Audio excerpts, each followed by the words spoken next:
My name is Allyni Tate, and this is my commemorative speech on my great-grandpa. When the day came, it was of no surprise. Everyone was prepared and sadly expecting it. You can say it was a sad day, but I don't believe that it was.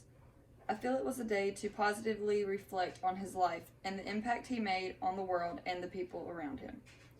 The day my great-grandpa died wasn't a sad day. I know what you're thinking. You're thinking that's a terrible thing for someone to say. How could that be a good day? I can tell you why, though. He was a great man. He was more than that, really. There aren't words to describe the kind of man that he really was. He was one of the greatest people that I knew, and anyone who knew him would say the same. It takes a lot to really be a good person. You can do one thing wrong, and people will immediately consider you as anything but a good person. We are all human, though. Everyone makes mistakes, and everyone messes up every now and then. I won't be the person to tell you that he was perfect. He was far from it, just like every other human being. He was very strong when it came to his opinions, and he would tell you how he felt about anything, even if it had something to do with you personally. If you asked, he would tell you the truth. This can seem like a negative characteristic, and to many people it is. However, I see it as being an honest person. He would be brutally honest with you rather than lying to you and sugarcoating things. I think the world needs more people like that. Everything in the world is not good and perfect, and he was someone who would show you that. Not only that, but he was just overall a good person. As my mom has said, he was a compassionate man and would give the shirt off his back to anybody. If you needed something and he had it, he would give it to you. Then it was yours, he didn't want it back. He loved helping people because at one point that was the only thing he had left to do. He had many medical problems throughout his final years, but it didn't stop him from lending a helping hand.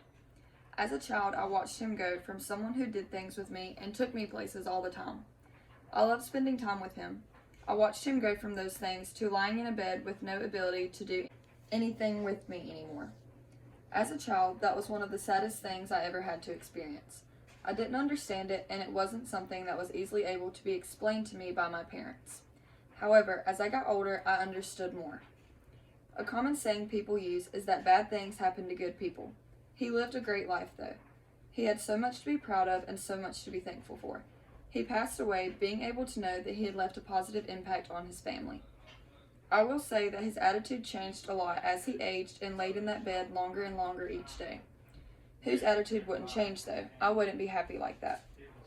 He deserved nothing less than to be happy with his life. Sadly, it was just his time. I would have loved to have had more time with him, but the time I did get to experience with him, I will forever cherish. To this day, I still hear new stories about him.